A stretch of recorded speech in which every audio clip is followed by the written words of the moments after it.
Welcome everyone, my name is Thomas Giuliano. I'm faculty in the Aerospace and Mechanical Engineering Department here at the University of Notre Dame. The centerpiece of my lab is the AFOSR Notre Dame Large Mach 6 Quiet Tunnel, which is a specialized facility for measuring high-speed aerothermodynamics. When we're talking about flight at 5 times the speed of sound and faster, hypersonic flight, one of the primary concerns is the heating rates that a vehicle is going to sustain. So part of designing the best performing vehicles is to have the best predictions of what that heating rate is going to be.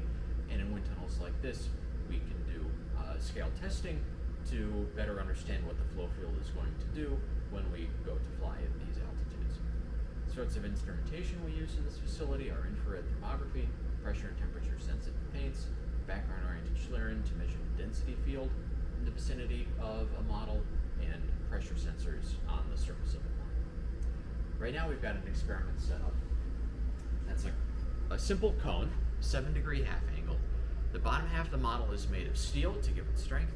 The top half of the model is made of PEEK, which is a ceramic that gives very good performance with the infrared thermography that we'd like to use. Please take a look at this video showing some of the experimental results we've obtained in the tunnel using a similar model. To better understand hypersonic shockwave boundary layer interactions, we study them on a cone flare geometry in a hypersonic wind tunnel.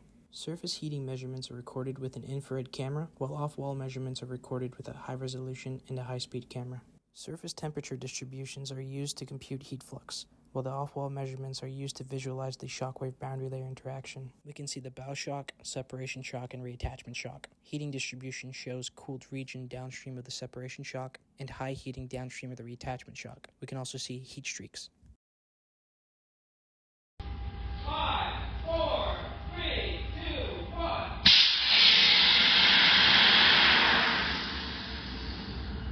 That was Mach 6.